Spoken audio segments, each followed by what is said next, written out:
বিধানসভা ভোটে রাজ্যে পরাজিত তৃণমূল, ক্ষমতায় এসেছে বিজেপি। আর বিজেপি ক্ষমতায় আসার পর থেকেই রাজ্যের বিভিন্ন জায়গা থেকে তৃণমূলের বিরুদ্ধে নানা ধরনের অভিযোগ উঠে আসছে। এবার তৃণমূলের পার্টি অফিস থেকে প্রচুর সংখ্যক আধার কার্ড ও বেশ কিছু সরকারি জমি বেআইনিভাবে কেনাবেচা সংক্রান্ত কাগজ উদ্ধারের ঘটনাকে কেন্দ্র করে ছড়ালো চাঞ্চল্য। খবর পেয়ে ঘটনাস্থলে পৌঁছায় বিধাননগর দক্ষিণ থানার পুলিশ। অভিযোগ, বিধাননগর পুর নিগমের ৩৬ নম্বর ওয়ার্ড অন্তর্গত বাসন্তী দেবী কলোনিতে তৃণমূলের পার্টি অফিস থেকে উদ্ধার শতাধিক আধার কার্ড ও সরকারি জমি, বেআইনিভাবে কেনাবেচা সংক্রান্ত কাগজপত্র। ঘটনাকে কেন্দ্র করে চাঞ্চল্য এলাকায়। জানা গিয়েছে, স্থানীয় বিজেপি কর্মীরা তৃণমূলের ওই বন্ধ পার্টি অফিস খুলে সেখান থেকে আধার কার্ড ও জমি কেনাবেচা সংক্রান্ত কাগজপত্রগুলি উদ্ধার করেন। বিজেপির দাবি, ওই আধার কার্ডগুলি স্থানীয় বাসিন্দাদের, কিন্তু সেগুলি নাকি স্থানীয়দের দিতেন না তৃণমূল কর্মীরা। খবর পেয়ে ঘটনাস্থলে গিয়ে আধার কার্ডগুলি বাজেয়াপ্ত করে বিধাননগর দক্ষিণ থানার পুলিশ। বিজেপি নেত্রী শম্পা দেবনাথ, তিনি এ বিষয়ে কি অভিযোগ করছেন শোনাবো তার অভিযোগ। এইগুলো তৃণমূলের পার্টি অফিস, এটা বন্ধ করা হয়েছিল দীর্ঘদিন ধরে মানুষের অভিযোগের ভিত্তিতে। আমি তো একটা বিজেপির কর্মীর থেকে বড় কথা, আমি পাড়ার মেয়ে। তো এইটা ৪ তারিখে আমরা সাধারণ মানুষরা মিলে এই তালাটা বন্ধ করা হয়েছিল। এইটা আরো কিছু ক্লাব আছে, কারণ সব জায়গা থেকে কিছু না কিছু পাওয়া গেছে। ওই খুলে দেখছি আমরা, কিছুদিন আগে দেখলাম কটা আধার কার্ড ছিল, কালকে দেখছি এত আধার কার্ড এর ভিতর থেকে বেরোচ্ছে পরিষ্কার করার পর। হ্যাঁ, এই অ্যাটাচির মধ্যে থেকে এত আধার কার্ড পাওয়া যাচ্ছে। এগুলো সব সাধারণ মানুষের এরা দাঁড়িয়ে রয়েছে। না, দেওয়া হয়নি। ওরা বলছে যে আমরা চাইতাম যে আমাদের আধার কার্ড এসছে, পিয়ন বলছে তোমরা নিয়েছো, তো সেই আধার কার্ডটা আমাদেরকে দাও। ওরা ডাইরেক্ট বলতেছে না দেবো না বা নেই। এইটা হচ্ছে তৃণমূলের যারা নেতারা রয়েছে, বড় বড় নেতারা। এটা হচ্ছে আপনার বিশ্বজিৎ দাস, সঞ্জিত দাস, ছোটু, তারপর টুকাই, তারপর হচ্ছে তরুণ সর্দার, বাপি বনু, তারপরে রাজা রায়, ভুবন রয়, তারপরে হচ্ছে আপনার বাবাই, আরো অনেকজন রয়েছে। হ্যাঁ, জমির কাগজটাও আছে। হ্যাঁ, ইলিগাল জমির কাগজও আছে। এই দেখুন, পুকুর ভরাট করে যেগুলো করা হয়, তারপরে কত মানুষকে ভয় দেখিয়ে তাদের জায়গা নেওয়া হচ্ছে। না, থানায় আজকে অভিযোগ জানাবো, লিখিত হয়ে গেছে, থানায় গিয়ে অভিযোগটা জানাবো, এগুলো ওনাদের হাতে হ্যান্ড ওভার করবো। এইগুলো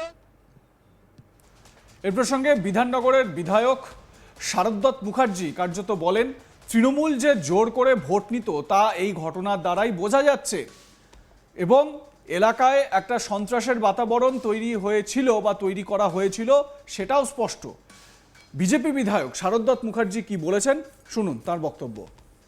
বলপূর্বক যে ভোট গ্রহণ হতো সেটা বুঝতে পারছেন। আমরা ফাঁকা আওয়াজ করতাম না। প্রত্যেক ভোটদাতার কাছ থেকে আধার, ভোটার এপিক কার্ড এবং জমির দলিল বাজেয়াপ্ত করত। কারা করতো? তৃণমূল কর্মচারীরা, তৃণমূলের কর্মীরা। তারপরে বলপূর্বক হুমকি দিয়ে বলপূর্বক থ্রেট কালচারের মধ্যে থেকে এরা কিন্তু বারবার এদেরকে ভয় দেখিয়েছে। এদেরকে বলা হয়েছে যে কোথায় ভোট দেবে ওরা নাকি জেনে যাবে।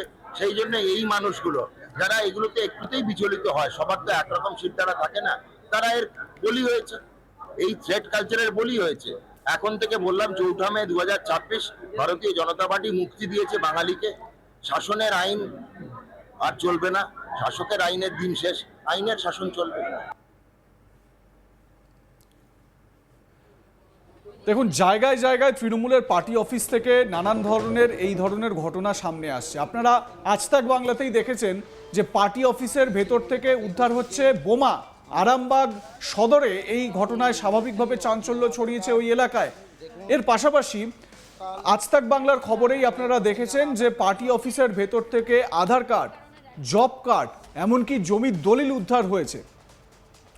এই ধরনের ঘটনা কেন, মানে কি জন্য এই জমির দলিল তৃণমূলের পার্টি অফিসে মজুত করা হচ্ছিল, আধার কার্ড বা জব কার্ড মজুত করা হচ্ছিল? কোনো দুঃসহ এক কাজ বা দুর্বিসহ একটা ষড়যন্ত্র বা প্ল্যানিং কি চলছিল? দেখুন, যারা অভিযোগ করছেন স্থানীয় মানুষ এখন অনেকেই মুখ খুলছেন, কারণ সরকার পাল্টেছে, বিজেপির সরকার এসেছে, সেই কারণে তারা অভিযোগ করছেন। শুধুমাত্র যে বিজেপির অভিযোগের ভিত্তিতে এইগুলো হচ্ছে এরকম নয়, সাধারণ মানুষ তারাও এগিয়ে এসে প্রতিবাদ করছেন। আমার সহকর্মী অরিন্দম ভট্টাচার্য তার প্রতিবেদনে কি বলছেন শুনুন। বিধাননগরের ৩৬ নম্বর ওয়ার্ডে তৃণমূলের পার্টি অফিস থেকে উদ্ধার একাধিক আধার কার্ড, পাশাপাশি সরকারি জমি বেআইনিভাবে বিক্রির একাধিক কাগজপত্র।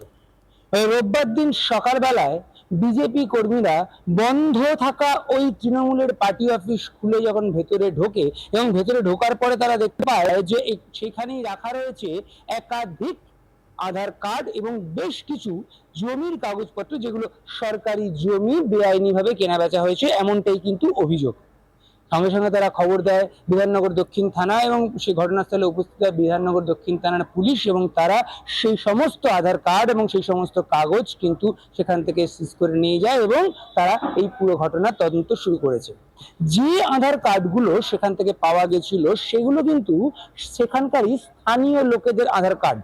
স্থানীয় লোকেদের সাথে কথা বলে যেটা জানা যাচ্ছে যে তারা কিন্তু এই আধার কার্ডগুলো হাতেই পায়নি, অর্থাৎ তাদের এই আধার কার্ডগুলো কিন্তু পার্টি অফিসেই রাখা ছিল। আবার অনেকে বলছে তাদের এই আধার কার্ড কিন্তু তাদের কাছ থেকে নেওয়া হয়েছিল। কেন নেওয়া হয়েছিল, কি কারণে নেওয়া হয়েছিল, বা কেন তারা এই আধার কার্ড পায়নি, এই প্রশ্নের কোনো উত্তর কিন্তু পাওয়া যাচ্ছে না। তবে তৃণমূলের পার্টি অফিসের ভেতর থেকে একাধিক আধার কার্ড কিন্তু পাওয়া গেছে, পাশাপাশি জমি সংক্রান্ত কিছু কাগজপত্র, অর্থাৎ সরকারি জমি বেআইনিভাবে বিক্রির কিছু কাগজপত্র কিন্তু সেখান থেকে পাওয়া গেছে।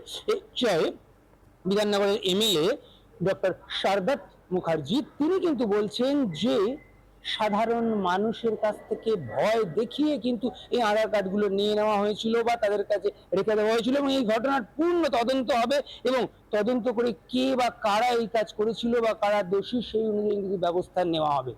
তবে এদিনের এই ঘটনায় কিন্তু যথেষ্ট চাঞ্চল্য ছড়িয়েছে বিধাননগরের 36 নম্বর ওয়ার্ড, সেখানকার এই তৃণমূলের পার্টি অফিস, যে পার্টি অফিস বন্ধ ছিল, এই বন্ধ পার্টি অফিস কিন্তু রোববার দিন বিজেপির কর্মীরা খুলে ভেতরে ঢোকে এবং ভেতরে ঢোকার পরই কিন্তু তাদের চক্ষু চড়ক গাছ। তারা কিন্তু প্রায় শতাধিক এরকম আধার কার্ড পায় এবং যে আধার কার্ডগুলোর ঠিকানা কিন্তু সেখানকারই, অর্থাৎ স্থানীয়, এবং সেই আধার কার্ডগুলো পাওয়া গেছে জানার পর স্থানীয় মানুষরাও কিন্তু ভিড় জমায় সেখানে, এবং তাদের মধ্যে অনেকেই ছিল যাদের বাবা মা কিংবা তাদের নিজেদের আধার কার্ডই সেখানে রয়েছে। তারা কিন্তু সে আধার কার্ড সেখানে রয়েছে, কিভাবে গেছে বা কেন রয়েছে, তাদের যে বক্তব্য, যেটা আমি একটু আগেও বললাম, যে তারা কিন্তু সেই আধার কার্ড হাতেই পায়নি, অর্থাৎ সেই আধার কার্ড যখন এসেছিল সেটা সেই যে পার্টি অফিস সেখানেই এসেছিল এবং সেখানেই তারপর থেকে রাখা ছিল। এই যে স্থানীয় মানুষ যাদের এই আধার কার্ড, তারা কিন্তু সেই আধার কার্ড হাতেই পায়নি। আবার অনেকে তাদের কাছ থেকে সেই আধার কার্ড নেওয়াও হয়েছিল স্থানীয় নেতৃত্ব, এরকমটাও কিন্তু অভিযোগ পাওয়া যাচ্ছে। অর্থাৎ সব মিলিয়ে একটা চাঞ্চল্য সৃষ্টি হয়েছে এবং এই আধার কার্ড যেখানে প্রচুর পরিমাণে পাওয়া গেছে, আপাতত সেই আধার কার্ড কিন্তু বিধাননগর দক্ষিণ থানার পুলিশ নিয়ে গেছে এবং তারা কিন্তু তদন্ত শুরু করেছে এবং তদন্ত পরে জানা যাবে সেই আধার কার্ড কি করে সেখানে এসেছে বা সেই আধার কার্ড ওখানে কেন এই পরিমাণে রাখা রয়েছে, পাশাপাশি এই জমির কাগজ সেটাই বা সেখানে কেন রয়েছে। লাইক কমেন্ট শেয়ার করে আপনাদের মতামত জানান। দেখতে থাকুন আজ তাক বাংলা, সাবস্ক্রাইব করুন আমাদের ইউটিউব চ্যানেলটি।